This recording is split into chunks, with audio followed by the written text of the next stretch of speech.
Le virus Ebola n'est pas présent en Haïti, confirme le directeur général du ministère de la Santé publique, le Dr Georges Dubuche.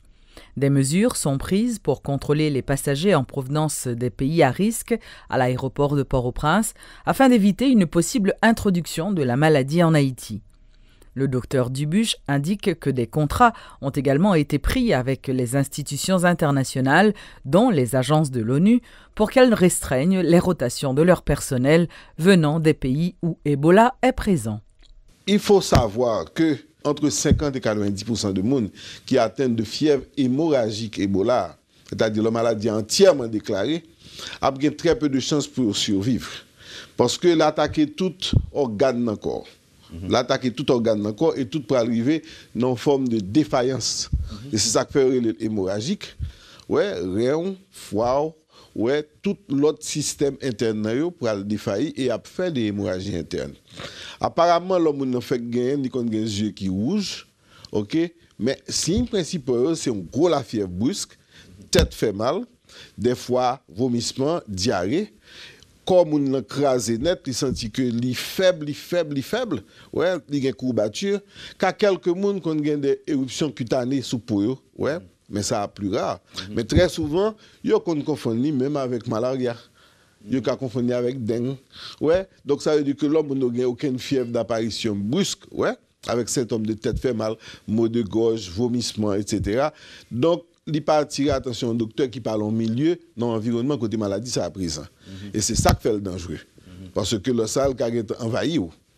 Et la caille tout, moun qui prend la yo, moun qui a bon soin, moun qui a côtoyé dans la caille, c'est plus à risque. C'est pas moustique qui baille. Non, moustique là parle ça du tout. Contamination, yes, de l'homme à l'homme, de moun à moun, mais première contamination, peut-être t'es sorti non animal, il passé à l'homme, ouais, parce que en général, ça a retrouvé au cas des animaux, en particulier chauves-souris, que on considérait qu'il a peut-être un vecteur, disons, réservoir naturel.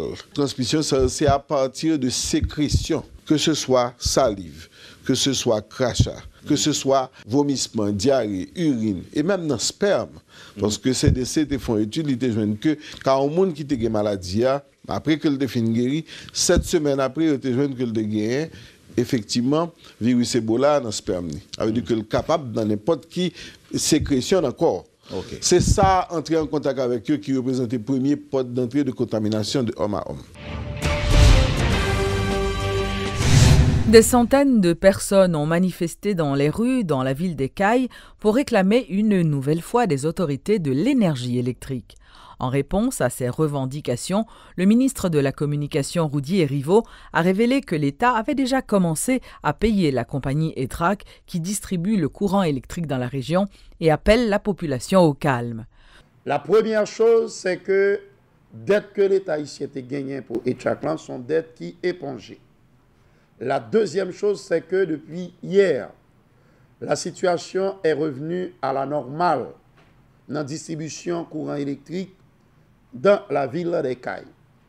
La troisième chose, c'est que tu as gagné quelques agitateurs, quelques pêcheurs en eau trouble qui t'ont tenté d'exploiter question blackout là pour capable de faire des actions subversives, pour créer des ordres, la troublage, une situation intolérable et que nous ne sommes pas capables de tolérer. Donc, dans le moment que nous avons parlé de la courant électrique, on y retourne. Et un détail d'importance pour nous ajouter, c'est que non seulement ETRAC a continué qu'on y a là alimenter un département sud et en particulier Ville-aux-Cailles en énergie électrique, mais nous renouveler, l'État haïtien renouveler contrat avec elle jusqu'en septembre 2014. Et autre chose, nous n'avons pas prêté confiné ou cantonné uniquement dans le département du Sud, mais il y a gagné pour alimenter tous les NIP en courant électrique. Et toute région avoisinante, ville, Petit Gouave, tout, est concernée. Toujours sur ce même dossier, une rencontre s'est tenue ce mardi à la primature entre des membres du gouvernement et des responsables de la compagnie ETRAC. Le ministre des Travaux publics qui avait pris part À cette rencontre, a d'ailleurs annoncé la signature prochaine d'un nouveau contrat avec la compagnie chargée de fournir et de commercialiser l'électricité dans les villes d'Écailles et de Petit-Goâve. Il y a continuité de contrat. Le contrat a été renouvelé. Et ensuite, on cherche une meilleure formule à partir de très bientôt. En fait, je pense que c'est peut-être trop tôt pour dire en octobre. Mais bon, si nous, avec célérité, task force qui nous suppose pour le mois d'octobre, commencer à chercher une nouvelle formule, nous fait annoncer, de fournir et continuer à fournir l'électricité et peut-être augmenter la capacité d'heure aussi d'électricité. Donc ça forme claire là-dessus. C'est sous ça nous avons et comme il fait déjà dans d'autres coins du pays. On parle du Nord, et l'Afrique c'est Wana, comme ça. Et normalement, nous à 18h en moyenne d'alimentation. Et nous disons que nous allons mettre nul. Et nous prenons engagement pour nous mettre nul. Pour qui ça? Parce que c'est des paiements pour nous faire à temps. Normalement, le DH pas recouvrir assez dans la ville d'Écailles pour le défaire et tout transfert ça. Donc il y a le ministre des Finances à travers le Premier ministre qui engage pour le faire transfert pour le DH tout. Donc, si toute bagaille ça est respecté, nous sommes capables de dire, mon ville d'Écailles, que nous rassurons d'une moyenne de 18 heures d'alimentation par jour. Une délégation du Conseil électoral provisoire, conduite par le président de l'institution, s'est entretenue ce mardi avec des sénateurs autour des amendements à la loi électorale. Pas moins de 29 propositions d'amendements ont été formulées dans le texte par une commission d'études dirigée par le sénateur Joslerme Privert. Modifications qui concernent le mandat du CEP, la sécurité du processus électoral et même la parité du temps de parole à accorder aux candidats. Et au cours de cette rencontre, les conseillers électoraux ont émis des doutes sur la tenue des élections à la date prévue. Même s'ils ne l'avouent pas formellement, les conseillers électoraux sont conscients que les élections n'auront pas lieu à la date prévue, le 26 octobre 2014. Le doute sur la tenue en temps et en heure des prochaines joutes devient chaque jour plus grand du fait de l'absence d'une loi électorale, outil premier du CEP.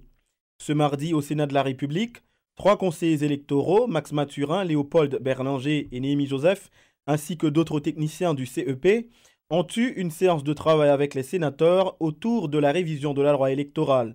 Au moins 29 amendements ont été proposés dans le texte que la Chambre basse a déjà voté. Joslerme Privert explique que les articles à amender à la loi électorale concernent certaines clauses déjà modifiées par les députés et d'autres également. On parlait de 29 amendements qui concernaient les centres de vote. Qui concernait le centre de tabulation, qui concernait les conditions de sécurité des élections, qui concernait le mandat actuel conseil électoral, qui concernait tout, nombre de postes à pourvoir, parce que pas oublier que la loi 27 novembre, il était prévoit pour 1/3 du Sénat et la totale de la Chambre et les collectivités territoriales. Je dis de plus en plus, les élections sont organisées pour 2/3 du Sénat et la totale de la Chambre des députés, qui veut dire que la loi du 27 novembre absolument doit être modifiée. La pièce manquante qui bloque le fonctionnement effectif de la machine électorale reste et demeure cette loi de 2013 sur laquelle le groupe des 6 n'entend pas plancher, voire réviser. Le bras de fer incessant de l'exécutif et certains sénateurs qualifiés d'intransigeants a un fort impact sur la technicité du processus électoral. Un fait que le président du Conseil électoral provisoire, Max Mathurin, semble reconnaître. Dubitatif concernant la tenue des élections à la date butoir prévue dans l'arrêté présidentiel, le représentant du Parlement au CEP explique cependant que l'évaluation de certaines activités comme le recrutement des membres des BED et des BEC se poursuit et qu'un nouveau calendrier électoral est à l'étude. Opération électorale, il y a des opérations techniques qui pour faire dans le temps et ils commencent à partir de l'inscription des candidats.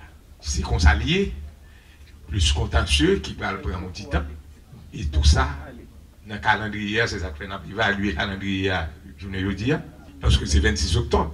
Mais 26 octobre, c'est demain matin.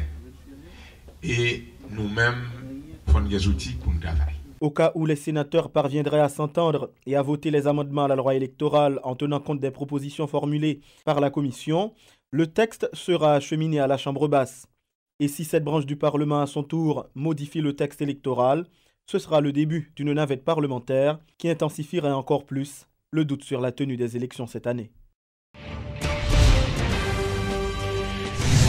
Les prix des produits alimentaires sont stables sur le marché local, c'est ce qu'a confirmé le ministre de l'Agriculture Thomas Jacques lors de la traditionnelle conférence de presse quotidienne à la primature.